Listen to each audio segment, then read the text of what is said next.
तो आज का दिन इतिहास पन्नों में दर्ज हो गया। आज दुनिया ने वो देखा जिसकी कल्पना महाशक्तियों ने भी नहीं की थी। डोनाल्ड ट्रंप की घड़ी की सुइयां जैसे ही डेडलाइन के करीब पहुंची, तेहरान के तेवर ढीले पड़ गए। सवाल बड़ा है, क्या यह ट्रंप की हार है जैसा कि उनके विरोधी कह रहे हैं, या फिर यह ट्रंप मास्टर स्ट्रोक है जिसने बिना एक भी अमेरिकी सैनिक खोए ईरान को घुटनों पर लाकर खड़ा कर दिया। ट्रंप ने सीज फायर का ऐलान किया, लेकिन साथ ही जो इकोनॉमिक न्यूक्लियर बम फोड़ा, उसने बीजिंग से लेकर मॉस्को तक हड़कंप मचा दिया। ट्रंप ने साफ कर दिया कि ईरान को जो भी हथियार देगा वो 50% टैरिफ झेलेगा। यानी अब जंग सिर्फ मिसाइलों से नहीं बल्कि डॉलर और ट्रेड से लड़ी जाएगी। एक रिपोर्ट आपको दिखाते हैं। मंगलवार की उस अंधेरी रात ने दुनिया को परमाणु युद्ध के मुहाने पर लाकर खड़ा कर दिया था।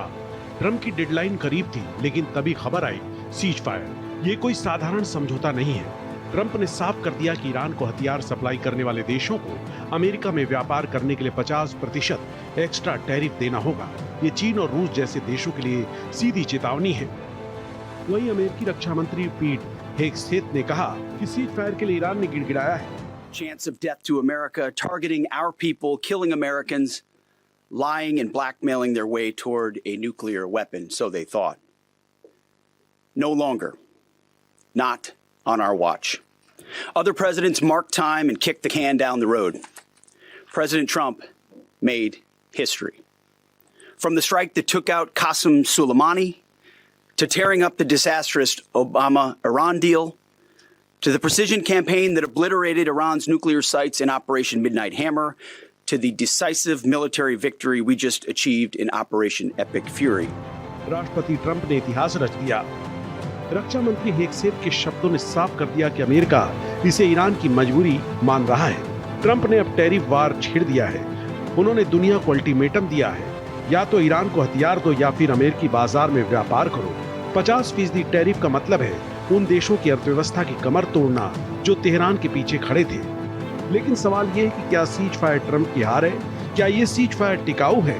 क्या ईरान सच में डर गया या सिर्फ आने वाले बड़े तूफान से पहले की शांति है?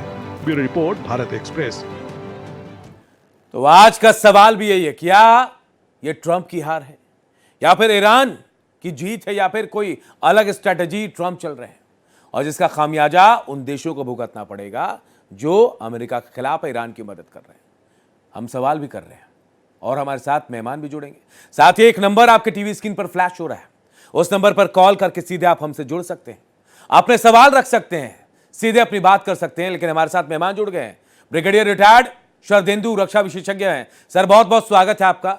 सर, पहला सवाल आपसे ही कि क्या यह ट्रंप की हार है या कोई अलग स्ट्रैटेजी?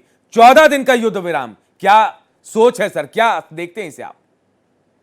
देखिए, अगर हम इसको हार जीत के दृष्टि से नापेंगे तो ये जो पीस की बात होने जा रही है 10 तारीख को इस्लामाबाद में, वो प्रोग्रेस नहीं करेगी। ईरान कहेगा वो जीता, अमेरिका कहेगा वो जीता। इस हार जीत के पछड़े में ना बन के आप ये कह सकते हैं कि अमेरिका ये युद्ध जीता नहीं और ईरान ये युद्ध हारा नहीं। और जो 10 सूत्री प्लान जो ईरान ने दिया था उसको अमेरिका ने एक्सेप्ट किया। ये अमेरिका ने बड़ा जिंदा दिली दिखाया उस पॉइंट को एक्सेप्ट करने के लिए। और एक तरफ एक दिन पहले वो कह रहे थे हम इतनी बड़ी स्ट्राइक करेंगे कि हम पूरी सभ्यता को खत्म कर देंगे। इसका बड़ा क्रिटिसिज्म हुआ, बहुत लाउड माउथ होकर उन्होंने बोला था। और जिस तरीके से उन्होंने अपनी फोर्सेस को मोबिलाइज किया था, जिस तरीके से उनका special search and rescue operation successful रहा, अपने सैनिक को वहां से निकाल के ले गए। ये एक हाई नोट पे देखिए वो सीज फायर करना चाहते थे और उसमें वो सक्सेसफुल। और साथ में स्ट्रेट ऑफ हॉर्मुज को वो खुलवाने के जिद में थे, चाहे वो डिप्लोमेटिकली, चाहे वो एक प्रेशर बनाया, चाहे एक धमकी दिखाई ईरान के ऊपर, जो कि बकल डाउन कर गया ईरान उस पे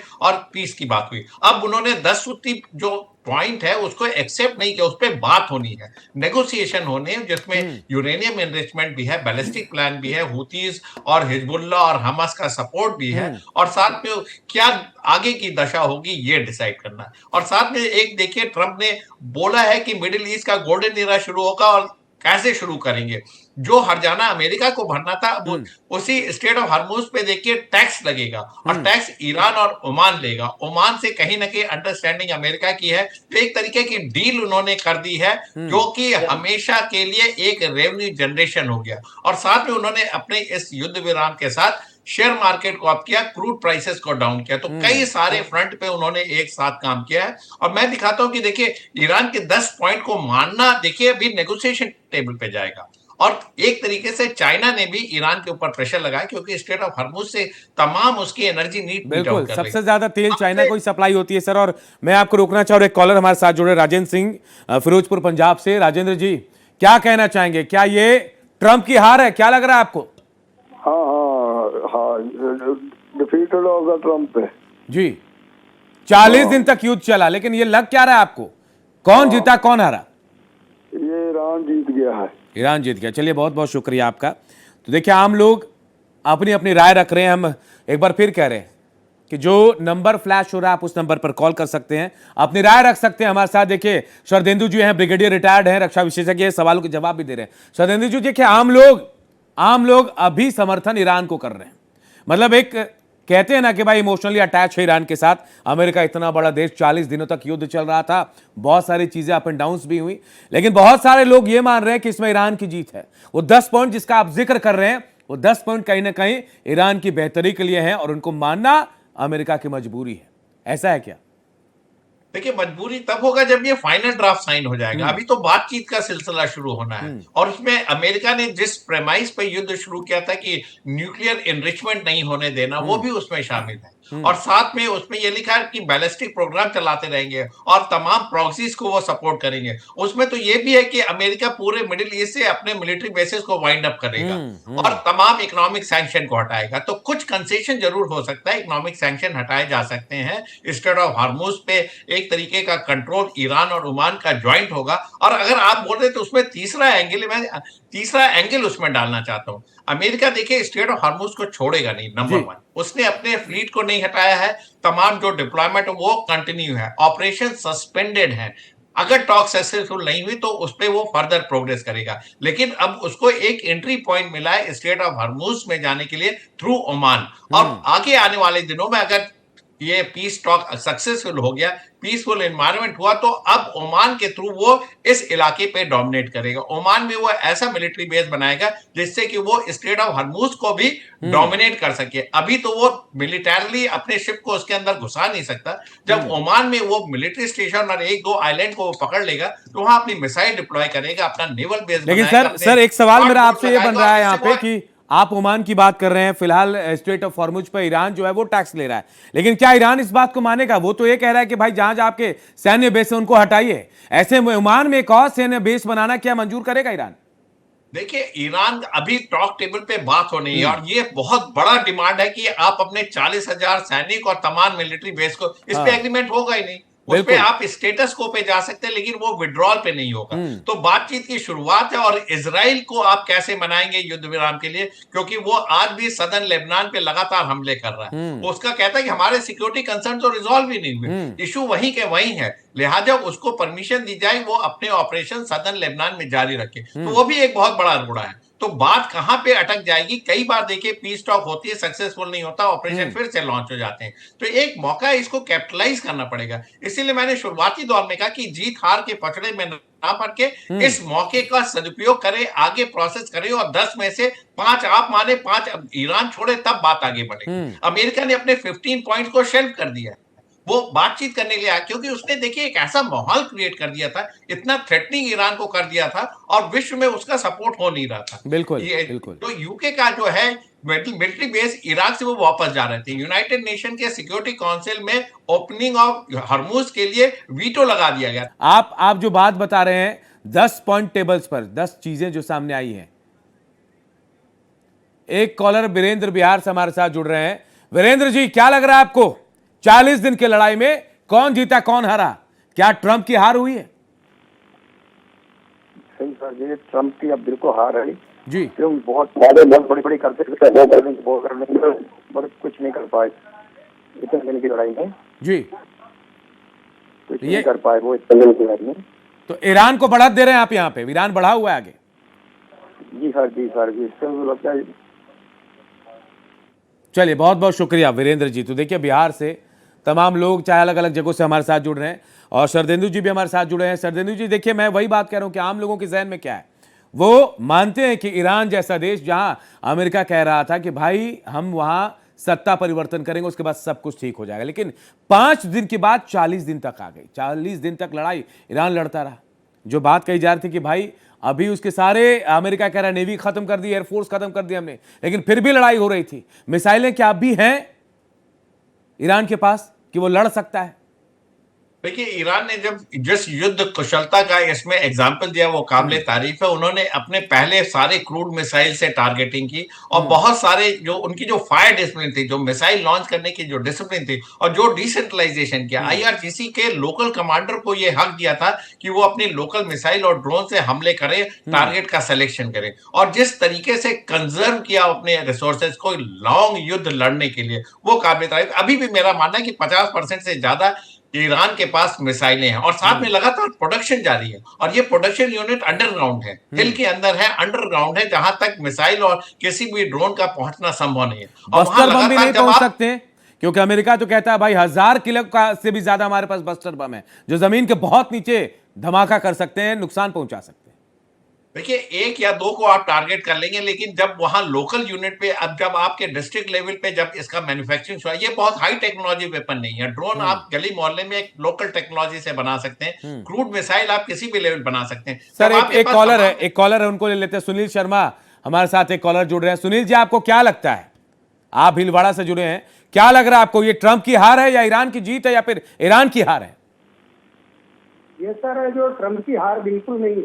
जी, क्यों ऐसा लग रहा है ट्रंप की हार ऐसे नहीं है, क्योंकि उन्होंने जो 15 बिंदु पहले रखे थे, उसमें है जो उन्होंने पहले ही कहा था कि ये 15 दिन के लिए सीज फायर होगा।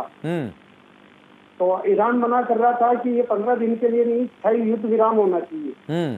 तो चलिए, बहुत बहुत शुक्रिया आपका। तो देखिए, लोगों की प्रतिक्रियाएं भी आ रही है, और देखिए शर्त भी हम आपको बता रहे हैं, यूरेनियम संवर्धन स्वीकार किया जाएगा। ईरान की शर्त है, ट्रंप मजबूर है। क्यों हम कह रहे हैं, ये भी हम आपको बता रहे हैं। सभी मुख्य आर्थिक प्रतिबंध, जो इकोनॉमिक बैन लगा हुआ है, वो हटाने की मांग की गई है। ये शर्त है ईरान की। सभी दूसरे बैन जो है वो भी हटाए जाएं। जितने बैन हैं ईरान पर अमेरिका ने लगाए हैं, उनको खत्म करना होगा। यूएनएससी के सभी फैसले खत्म होंगे। यूनाइटेड नेशन के जो फैसले थे वो खत्म होंगे। गवर्नेंस बोर्ड के सभी फैसले खत्म होंगे। ईरान की शर्त है, ट्रंप ने इसे बेहतर भी बताया है, ईरान को मुआवजा दिया जाए। ये पहले से ईरान मांग कर रहा है कि बिना मुआवजे के वो काम नहीं चलेगा, क्योंकि ईरान में बहुत नुकसान हुआ। अमेरिका अपने सैनिक वापस लेगा, सिर्फ ईरान से नहीं, मिडिल ईस्ट में जहां जहां सैन्य बेस अमेरिका के, वहां से भी। हिजबुल्लाह के खिलाफ जंग भी खत्म होगी। ये हिजबुल्लाह ईरान के, इजराइल के खिलाफ, आप समझिए, इजराइल हिजबुल्लाह को नुकसान पहुंचा, कोई किसी पर हमला नहीं करेगा। ईरान की ये शर्त हम आपको बता रहे हैं, और मुझ पर ईरान का नियंत्रण रहेगा। ये तमाम शर्तें हैं जिस पर हम बात कर रहे हैं। शानेंदु जी, हम वो शर्त भी बता रहे हैं कि क्या शर्त है, तमाम चीजें, लेकिन क्या इतना आसान है? ये वो शर्तें हैं जो अमेरिका के लिए नुकसानदायक हैं। देखिए, अमेरिका इस समय जिस तरीके से उसने शर्तों को माना, उसने बड़ा दिल दिखाया हुआ है। नहीं तो वो चाहता तो बहुत बड़ी स्ट्राइक कर सकता था। देखिए, कंपैरिजन ईरान और अमेरिका का नहीं किया जा सकता मिलिट्री और इकोनॉमिक पावर पे। लगातार वो पाउंडिंग कर रहा था, लगातार डिस्ट्रक्शन कर रहा था, तमाम आपके कमांड सेंटर को वो तोड़ रहा था, और वो तो खर्ग आइलैंड में भी स्पेशल ऑपरेशन लॉन्च करने की। तो जो उसने जो स्टेप लिया है, वो काबिल तारीफ है, तारीफ करनी पड़ेगी उनकी इस पर्टिकुलर मोमेंट पे, क्योंकि ईरान अपने स्टैंड से नहीं हट रहा था। और जो लोग बोल रहे कि ईरान युद्ध जीता, उनकी वजह यह कि अमेरिका ने जो शुरू में बड़े बड़े प्रॉमिस किए थे कि सत्ता बदल देंगे, रिजीम चेंज कर देंगे, न्यूक्लियर प्लान को ध्वस्त कर देंगे, बैलिस्टिक प्रोग्राम को लगाम लगा देंगे, प्रॉक्सीज की मदद नहीं करेंगे, ये सारे तमाम वादे जो डोनाल्ड ट्रंप ने बढ़ के बोले थे, वो ग्राउंड में एग्जीक्यूट हुए नहीं। लेकिन ग्राउंड में उसने special search and rescue operation execute किया, एक हाई नोट पे सीज फायर किया, और टॉक टेबल पे गए। टॉक टेबल पे जाने की कई सारी वजह थी, उसमें एक उनका इंटरनल जो वहां पे रेजिस्टेंस था अमेरिका में, जो मागा ग्रुप है वो भी उनका साथ छोड़ रहा था, और जिस तरीके से उन्होंने सभ्यता खत्म करने का प्रेशर बनाया था, उससे उनका बहुत क्रिटिसिज्म हुआ था। तो एक उन्होंने वर्ल्ड को सरप्राइज किया, एक इतना प्रेशर बिल्डअप किया, और एक हाई नोट पे सीज फायर किया, तो बातचीत की शुरुआत हो गई। बिल्कुल शानेंदु जी, देखिए बातचीत जो शुरू हुई, और कई चौंकाने वाले फैसले ट्रंप ने लिए, ये भी एक चौंकाने वाला फैसला, लेकिन ये विश्व हित में लिया गया फैसला है। सुनील जी, ये जब टेबल पर ये बातें आएंगी, सवाल ये है कि अभी तो ट्रंप ने कह दिया कि स्पष्ट सुझाव बेहतर सुझाव है, लेकिन क्या ये सुझाव मानने लायक है, या आप और हम भी जाने कि नहीं, टेबल पर होगा क्या आखिर फिर?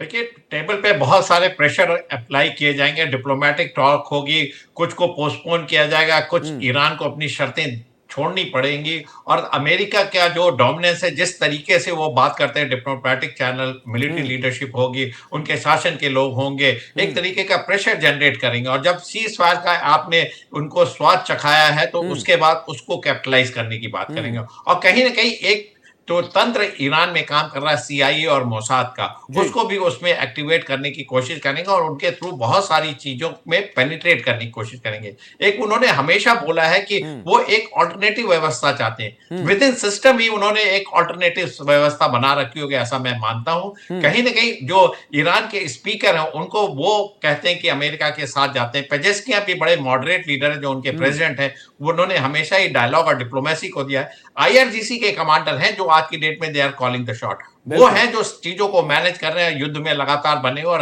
लगातार अमेरिका और इजराइल को डेंट देते जा रहे थे। तो कहीं ना कहीं उनकी लीडरशिप को मार्जिनलाइज करते हुए एक जो डेमोक्रेटिक प्रोसेस के तहत पेजेस्कियां को या फिर कोई अल्टरनेटिव लीडर को चले थोड़ा सा इंतजार करते हैं सर, थोड़ा सा इंतजार करते हैं, जब टेबल पर बातचीत होगी तब निकलेगा कि क्या इसका हल निकलता है। बहुत बहुत शुक्रिया सर आपका हमारे साथ इस चर्चा में जुड़े आप। तो देखिए, सवाल बेहद अहम था कि भाई ये ट्रंप की हार है, सीज फायर या फिर ईरान की जीत, लेकिन चाहे कुछ भी हो, विश्व हित की बात हो तो सब कुछ बेहतर, और उस तरफ एक कदम आगे बढ़ दिया दोनों देशों ने। अब मुलाकात होगी, बात होगी टेबल पर, हो सकता है ये सीज फायर स्थायी हो जाए और हो सकता है कि चीजें बिगड़ भी, लेकिन हम उम्मीद करेंगे कि सीज फायर युद्ध विराम में परमानेंट बदल जाए। देखते रहिए आप तमाम लोग भारत एक्सप्रेस।